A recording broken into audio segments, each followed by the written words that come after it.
Հայաստանը կունենա կենսաբազմազանության պահպանության և բնապահպանական կրթության ազգային կենտրոն, որը կստեղծվի վայրի բնության և մշակութային արժեքների պահպանման հիմնադրամի նախաձեռնությամբ։ Ծրագրի կենսունակությունը և անհրաժեշտ ռեսուրսների ծավալները գնահատելու նպատակով Նիդերլանդներից Հայաստան է եկել Հայկ Բալյանի գլխավորած մասնագիտական խումբը։ The mission will be to connect the people in urban situation with nature again. So that's the mission, because we are getting away more and more from nature. The cities are getting bigger, and it's not only a problem in here, but everywhere. I think also in the country where I live, in Holland. And here you still have so much pure nature, which is unspoiled, fortunately. It's a richness. I mean, economically, the country is not very rich at the moment, but in nature and what you have as natural resources is fantastic. We go to the moon, but we forget what we have close at our house, and especially here, with so many species of animals, of plants, of wild nature. If you think of that, you have to find a way how to do it, because it sounds good. It's a logic thought, but you have to translate that in a situation and in a place where people can come and people can understand. And also, if you do that, it should be layered. It should be understandable for everybody, not only for small people, but also for bigger people, for Armenian people, for people from outside Armenia. So this is a translation you have to do. I cannot tell you, and I will not tell you, how we're going to do it. Because first, I'm not deciding it.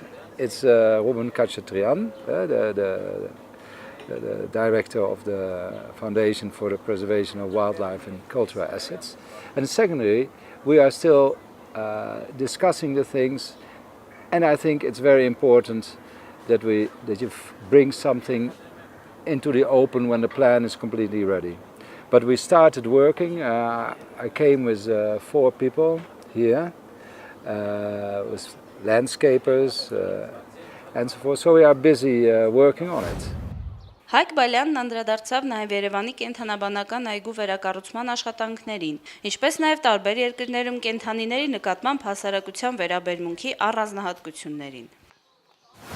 I've been very involved with the zoo here, especially with Ruben Kacsatrian, to help to make this old zoo, old-fashioned zoo, modern. I think there's great improvements. I think it's and that you can debate, but I think a zoo is very important because it brings people into contact with other living creatures.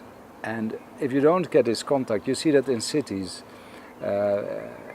People don't know anymore what animals are. They don't, they are afraid of animals. But they are quite close to us. So I think this is a necessity to understand, because you can look at television, but it's different.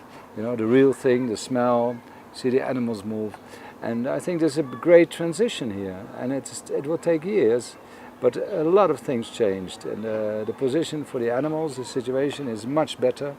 At the moment, there's old cages are being destroyed. If you look at the tigers, they were in a very small cage. They have a huge environment. There will be, for the lions, it will be the same thing. So there's a great improvements, and the location is fantastic. And you have one thing in Yerevan, there's very little space for people to go.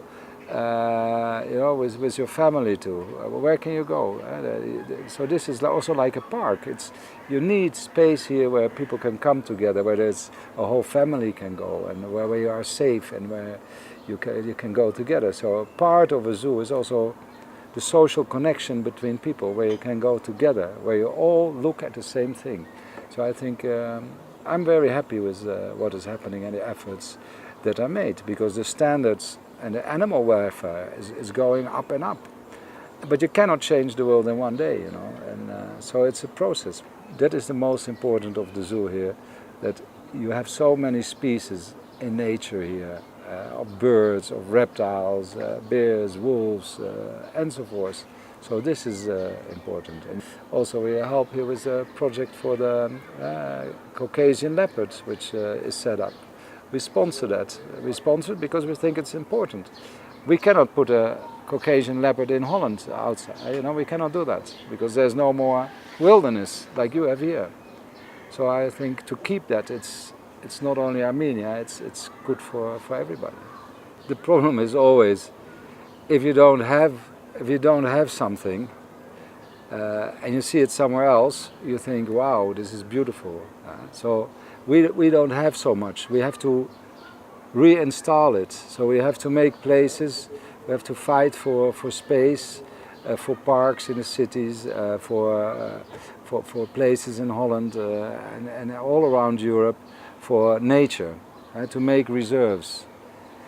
So for us, it is a thing we want to have back. Here you still have it, so you think, well, it's not important. But it is important, so that's the difference. You are spoiled without knowing it. And I think also it's an education thing. It's also, you are a country which is now, how old? 25 years, 26 years old. It's difficult. So, and the education is different. It's a different part of the world. But it's coming because of all the contacts that there are, and the internet, and the international projects. And I think the school system is very important for that. And I don't know the school system, but I think biology and understanding your own country, understanding nature in your own country should be a part of your education. It's part of your identity. And if you don't do that, you neglect your own identity, the place where you live on Earth. That's a pity.